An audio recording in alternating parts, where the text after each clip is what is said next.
Good morning, ladies and gentlemen. My name is Alex Nhare. I'm the Executive Director of the ICT Chamber from the Private Sector Federation. And it's my honor today to welcome you to the Commonwealth e-Governance Forum Africa 2015. In our midst, we have visitors from as far as Burundi, not very far really, Kenya, Malawi, Uganda, Cameroon, Mauritius, US, UK, Hungary, and just in case you didn't hear your country mentioned, you can come pick up a Rwandan passport. That means you're Rwandese. Amongst us, we also have ministers, honorable ministers from the Republic of Burundi and from Uganda. They will be introduced later, so I'm not going to get into that. But for our opening ceremony, I'd like to introduce the three people that will take us through the opening ceremony. And I'll start with Professor Tim Unwin, Secretary General of the Commonwealth Telecommunications Organization. Professor Tim Unwin was appointed Secretary General and the Commonwealth Telecommunications in September 2011. And he also leads the CTO's activities in ICTs for people with disabilities and ICTs in education, focusing particularly on skills development and entrepreneurship. He serves on the ITU's Empowering Development Advisory Board and as member of the UK Department for International Development's Digital Advisory Panel. In 2004, he launched the ICT4D Collective, which was recognized in the authoritative Global Go-To Think Tank Index Report 2013, and as the 9th top science and technology think tank in the world. He has written or edited 15 books and more than 200 academic papers and chapters, many of which focus on the use of technology in development practices. His book, Information and Communication Technologies for Development, was published by Cambridge University Press in 2009. He will lead the next session, and we'll have a keynote address from Mr. Vincenzo Ahuaro, the United Nations e-Government Readiness Service 2015, and the state of e-government readiness at the global and Africa level. Mr. Vincenzo, he's Chief of e-Government Branch at the United Nations Public Administration Network, Department of Economic and Social Affairs. Previously, Mr. Ahuaro was President and CEO of Fomit Service, SPA, an Italian advisory company on e-governance, and of Kama Scientific Research Consortium, a company engaged in e-services in agriculture and agro-industry. He holds a master's degree in electronic engineering from the University of Bari in Italy. And lastly is Honorable Jean-Philbert Nsengimana, Minister of Youth and ICT, Republic of Rwanda. Jean-Philbert Nsengimana is the Minister of Youth and ICT of the Republic of Rwanda since 2011. Spearheaded several initiatives, including Transform Africa Summit in 2013, that is the next generation of ICT4D agenda after Connect Africa. Before joining the government of Rwanda, Honorable Jean-Philbert Nsengimana worked for the Washington, D.C.-based interactive mobile health services company, Voxiva Incorporated, Inc., as country director for Rwanda. During his tenure, Voxiva won several awards and accolades, including the Africa Technology in Government Award, TIGA, for Best e-Health and e-Agriculture Solutions. Prior to that, he worked as Regional Coordinator for Africa with the Development Gateway Foundation, advancing the use of modern technology in aid management, public procurement, and knowledge sharing. So without further delay, I would like to welcome Professor Tim Unwin to the platform, please.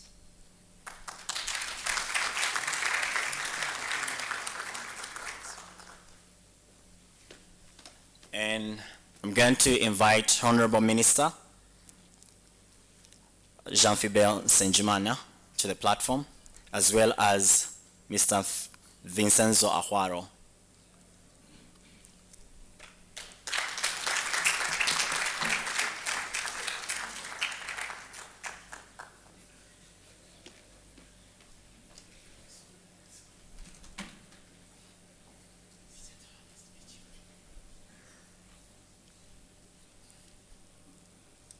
Just the three of you. Yes, thank you.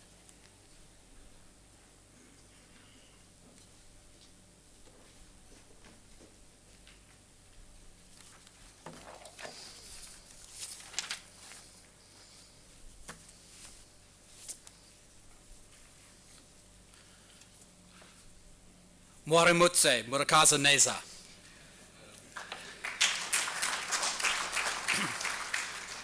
Honourable Minister Jean-Philbert Nsengimana, Minister of Youth and ICTs in the Republic of Rwanda, Vincenzo Ajuaro, Chief of E-Government, UN Department of Economic and Social Affairs, Honourable Ministers here present from Uganda and Burundi, senior government officials, representatives of the private sector and civil society, distinguished colleagues, and above all, friends. We're starting a little late. Rumour has it that in Rwanda, when the rain comes, the rain explains everything that happens. So read between the lines, we're starting a little bit late because of the rain. I would like to begin, and we will keep this opening ceremony very short so we can catch up on time. But I'd like to begin by thanking the Rwandan government for hosting this important gathering. I would particularly like to take this opportunity, although there will be occasions later in the next couple of days to exemplify in more detail, to congratulate the Rwandan people and the government for all of their achievements in the use of ICTs for sustainable development and for wider contributions. Just to note, the broadband strategy was launched in 2013, Rwanda Online in 2014, providing a new service model for e-enabled government services. Rwandapedia launched at Transform Africa when I was here last in 2013. 28% internet penetration, more than 70% mobile. A new cybersecurity strategy launched just last week.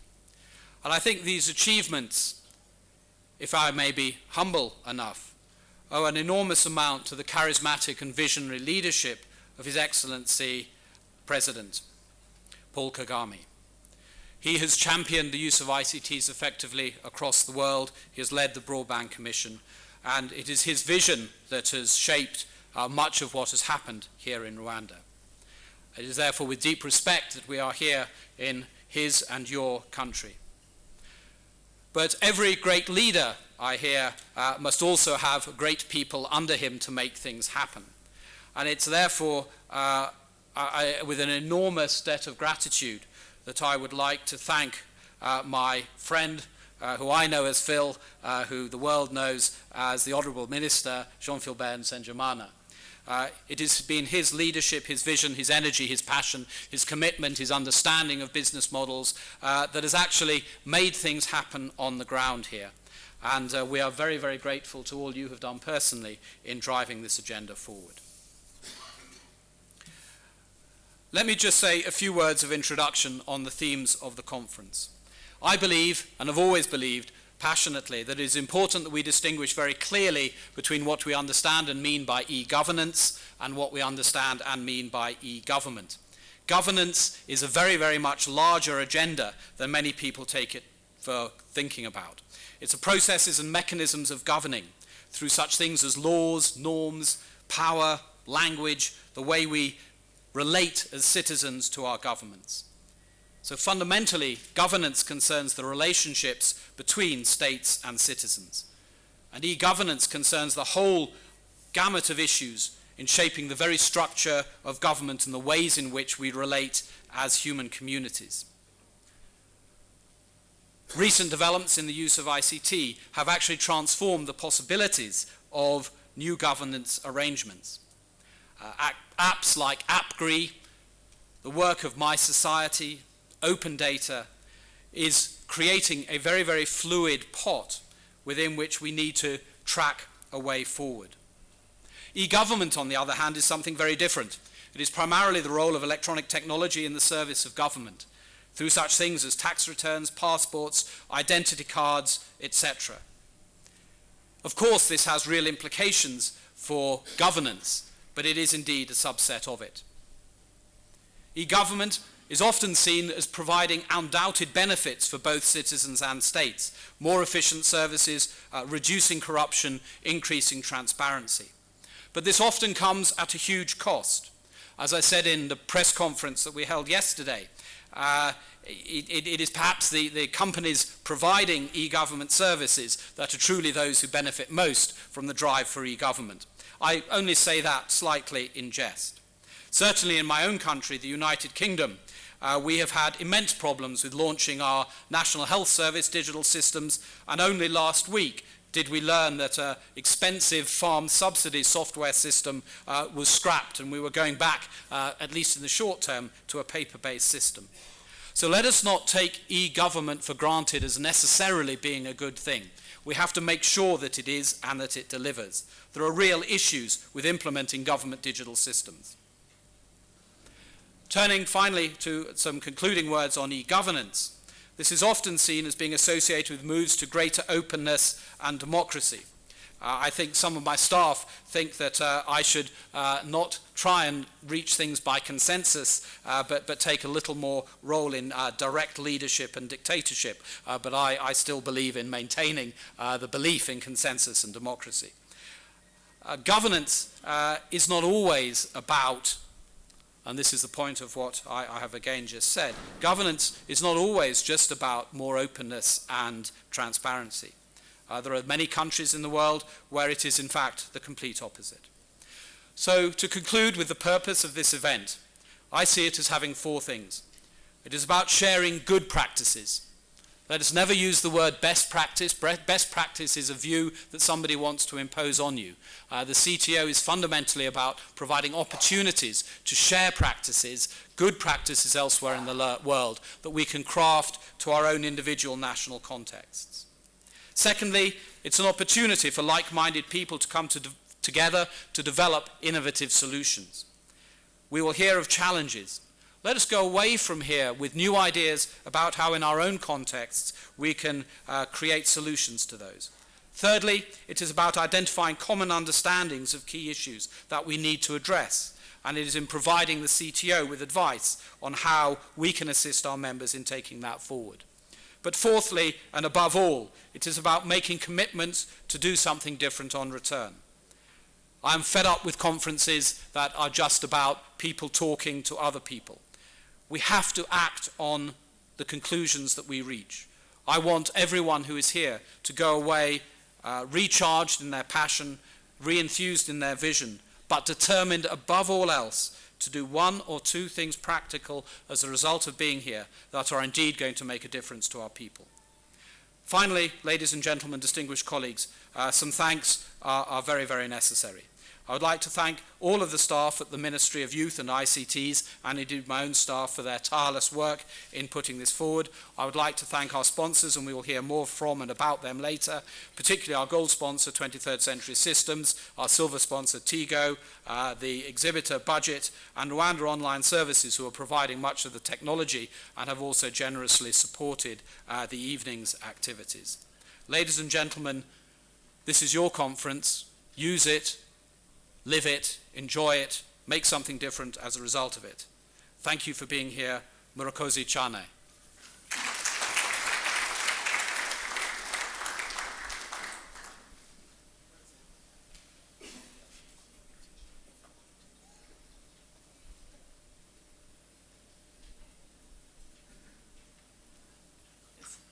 I'd like to invite Vincenzo to come and make the presentation, please.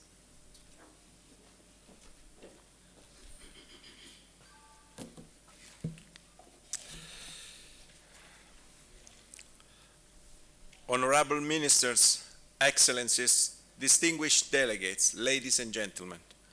On behalf of United Nations Department of Economic and Social Affairs, I'm delighted to welcome you to the third edition of the Commonwealth e-Governance Forum for Africa on Smart Governance for a Networked Governance.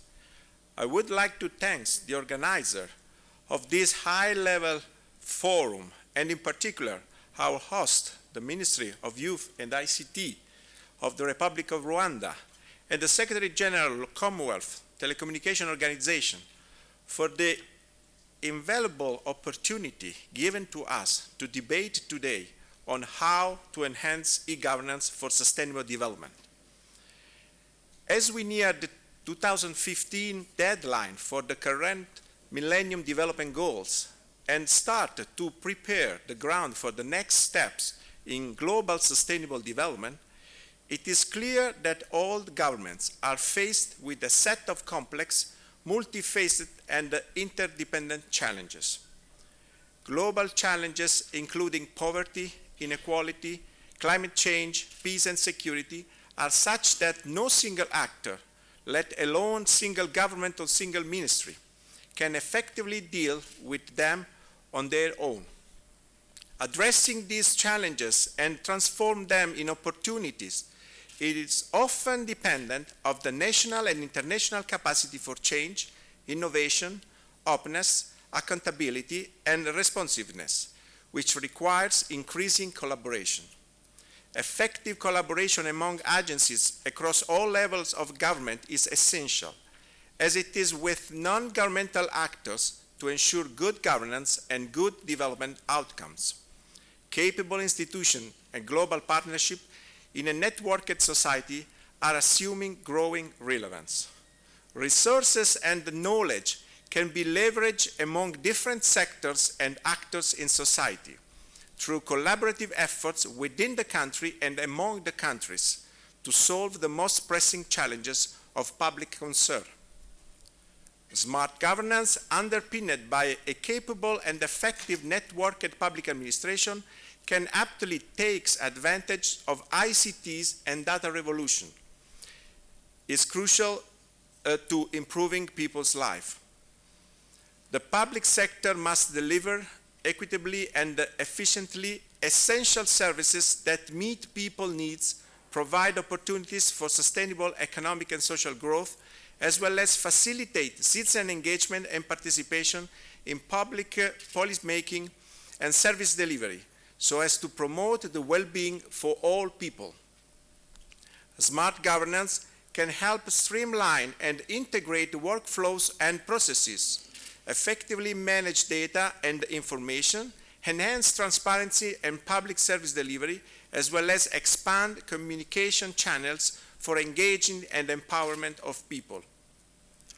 The opportunity offered by the digital development of recent years, whether through online services, big data, open data, social media, mobile, cloud computing, and Internet of Things, are expanding the way we look at e-governance. Ladies and gentlemen, the growing complexity of sustainable development challenges require holistic government responses that are based on coherent policies and collaborative decision-making processes.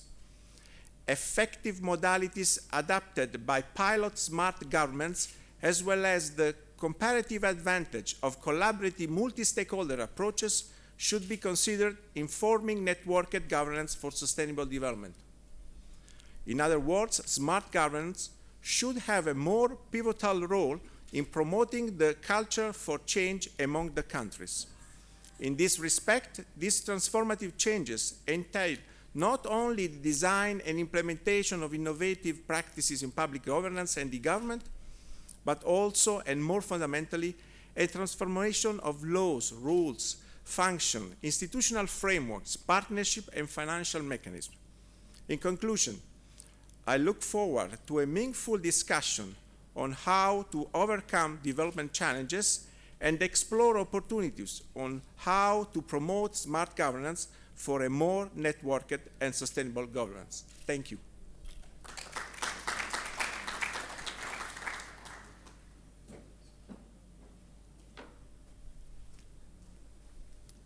And now, ladies and gentlemen, join me in welcoming Honorable Minister Jean-Philbert Nsengimana to give the ministerial welcome address.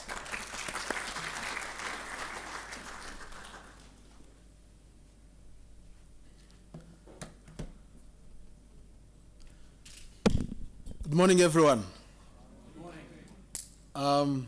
I'd like to join my friends who are here before me to officially welcome you to Rwanda and especially extend a special welcome to those who have to travel from as far as the United States, the UK. I understand we have people from Hungary, but also Nigeria, Mauritius, Zambia, and just neighbors like my friend Tarsis, Minister of ICT from Burundi, my friend Tembo, Minister of ICT from Uganda, and my professor from Kenya. You thought I wouldn't remember you, but I do remember you, Professor Gitao. She taught me in my master's back in the years. So why are we here? Why did you take the trouble to come and spend your 2 days here?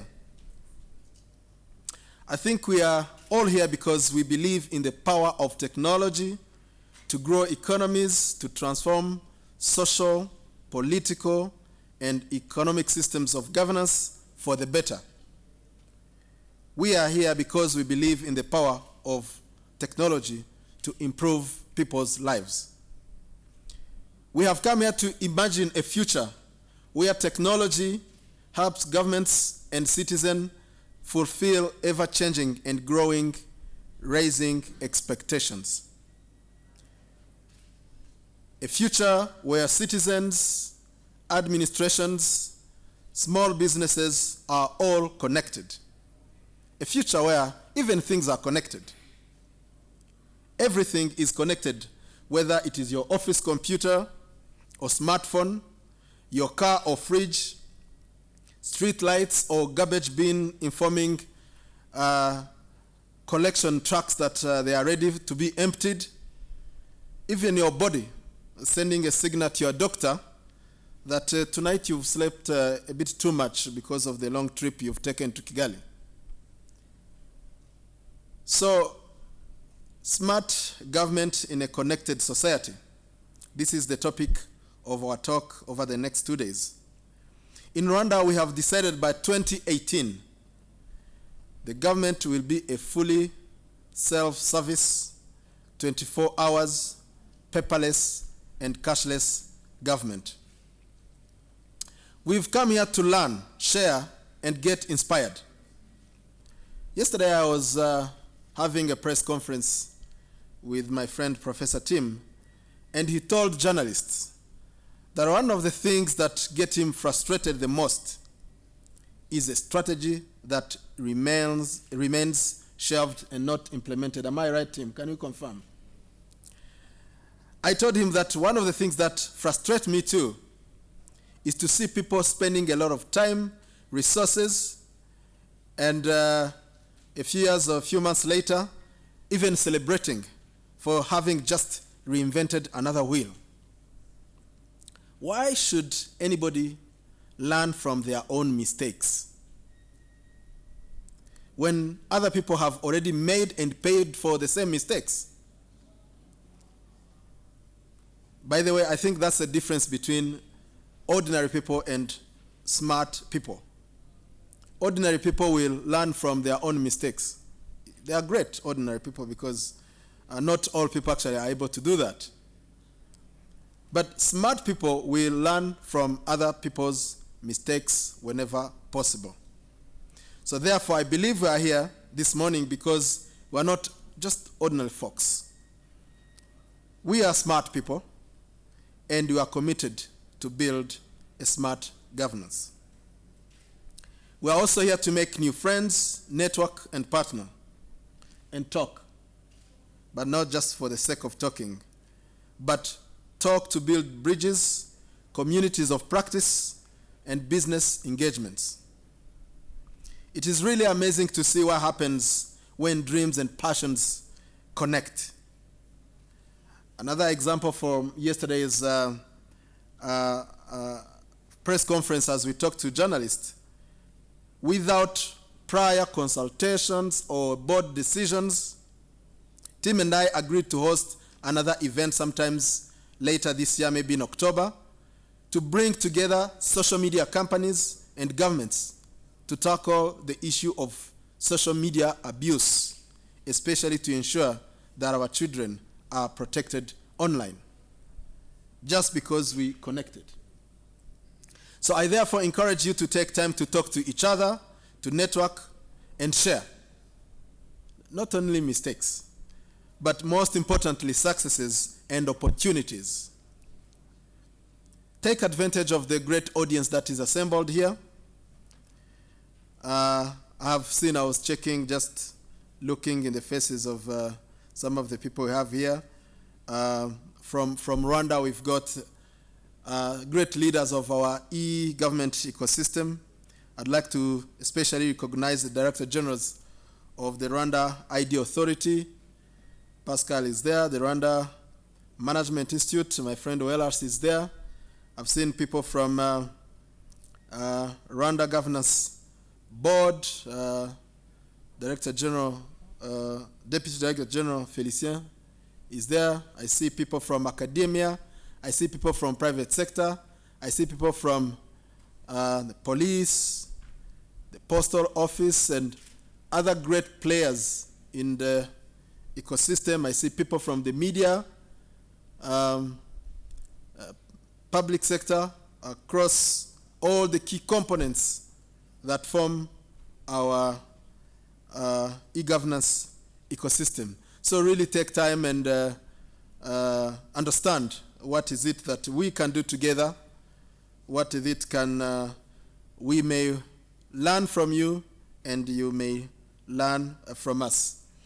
At this point, ladies and gentlemen, I'd like to take time to thank the sponsors, especially the gold sponsors. I'd like to mention the 23rd Century Systems for having supported this event, and Rwanda Online that we'll meet later today in a cultural evening.